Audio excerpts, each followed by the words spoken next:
Remember the HTC everyone used to own? Stock once hit 1,300 NTD, but later it fell below 30 NTD, breaking many investors' hearts.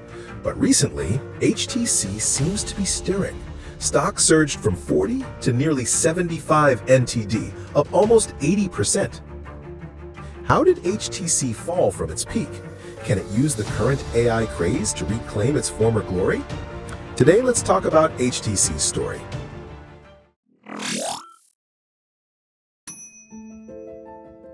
HTC's rise began in 1997. That year, Chair Wang, H.T. Cho, and Peter Chow founded HTC. They first did not focus on branding, but manufactured PDAs, which are handheld computers. HTC's technology was top-notch. In 2002, they built the world's first Windows smartphone for Microsoft. But Chair Wang had bigger ambitions. In 2006, she decided to stop manufacturing and start the HTC brand. This decision later proved completely right. The real turning point was in 2008. Nokia was still the king, iPhone was mocked, and Google launched Android, which no one understood. Before phones got smart, HTC quickly launched the world's first Android phone, the HTC Dream G1. It became an instant hit. The next 5 years were HTC's golden age, from the value-packed Desire to the 1M7's metal unibody and excellent boom sound speakers. They were pioneers in both design and technology. In the US market, they even briefly surpassed Apple and Samsung to become #1. In 2011, HTC stock soared to 1,300 NTD, surpassing TSMC and MediaTek to become Taiwan's stock king. Chair Wang also proudly became Taiwan's richest woman. However, after the peak came a cliff-like fall. In late 2011, Apple filed a patent lawsuit against HTC in the US, and HTC lost. Some phones were banned from sale in the US, which was devastating for HTC, who relied heavily on Western markets. In terms of software and ecosystem, competitors began to pull ahead of HTC. Initially, HTC Sense was HTC's greatest asset. It made the raw Android system good-looking and easy to use, but Sense 3.0 added too many 3D effects and animations. The result was the phone lagged over time. HTC realized the problem, but chose an extreme solution. Starting with the HTC 10, they cut all proprietary apps and replaced them with stock Google apps. Now, HTC phones lost their unique features and became soulless Google phones. Meanwhile, Apple's ecosystem was famously strong. Other Android makers got smarter. Samsung built its own Samsung Account, Samsung Pay, and smart home platform. Xiaomi centered on phones to create the massive Mi-Jaya ecosystem. Looking back, HTC acted like a simple hardware maker, focused on making good phones, but never truly invested in cloud services, content platforms, or the later IoT ecosystem. Competitive pressure caused a domino effect, and HTC's product strategy became chaotic. They gave up their focus on high-end luxury and copied Samsung's Sea of Phones tactic, launching over 20 phones in 2011, leading to confusing positioning, loss of unique features, and severe margin drops.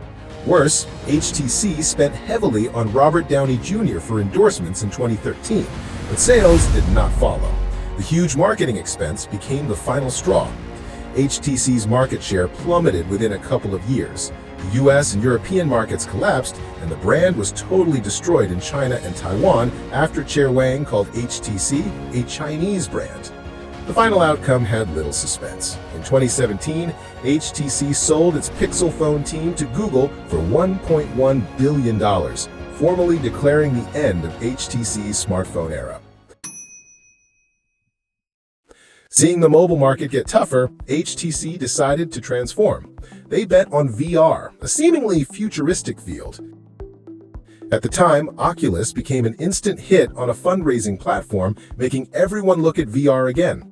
Behind the scenes, Valve, the Steam platform giant, was secretly developing their own VR tech. But Valve is a software company. They had the tech but couldn't make the hardware, so they sought out HTC, which was trying to transform. One had the tech and platform, the other had top industrial design and production. They hit it off. In 2016, they jointly developed the HTC Vive, which amazed everyone at launch. Players who bought the Vive could immediately play all Steam VR games. The powerful lighthouse tracking let players move freely in a room, squat, jump, all actions were precisely captured. This immersion was crushing at the time and put the HTC Vive on the high-end VR market throne. But this hid a fatal flaw, not truly controlling their software and content assets. HTC later realized this and launched its own Viveport App Store. They also created Viveport Infinity, a subscription service, the Netflix of VR. This was a good idea, but put Viveport in direct competition with Steam VR. HTC and Valve went from partners to rivals. Valve was not pleased. They announced licensing Lighthouse tech to third parties, ending HTC's exclusivity. Worse, Mark Zuckerberg's Meta launched the killer product, the Oculus Quest, in 2019. The HTC Vive cost $799 plus an expensive PC, but the Oculus Quest was an all-in-one headset, no PC needed, and cost half the price of the HTC Vive. Why did Meta dare to do this? They didn't rely on selling hardware for profit. They aimed to build a giant VR platform, making money from software, ads, and content. To fill the platform, Meta spent over $2 billion making the Meta Quest Store offer over 10,000 VR apps, far surpassing HTC Viveport's 1,000-plus apps. Within a few years, Meta captured over 70% of the VR market, while HTC's global share dropped to single digits. With the consumer market closed, HTC shifted from general gamers to enterprise clients, like VR surgical simulations or architects walking through virtual buildings. But the enterprise market is small and slow-growing, unable to support the company's revenue. HTC's financials kept getting worse year after year. Then came 2025. HTC, surprisingly, signed another deal with Google. Google spent $250 million and took some of HTC's core VR engineers and acquired licensing rights for related technology. So, what does HTC have left? Just when everyone thought HTC was fading out, they dropped a bombshell, their first AI smart glasses, the Vive Eagle.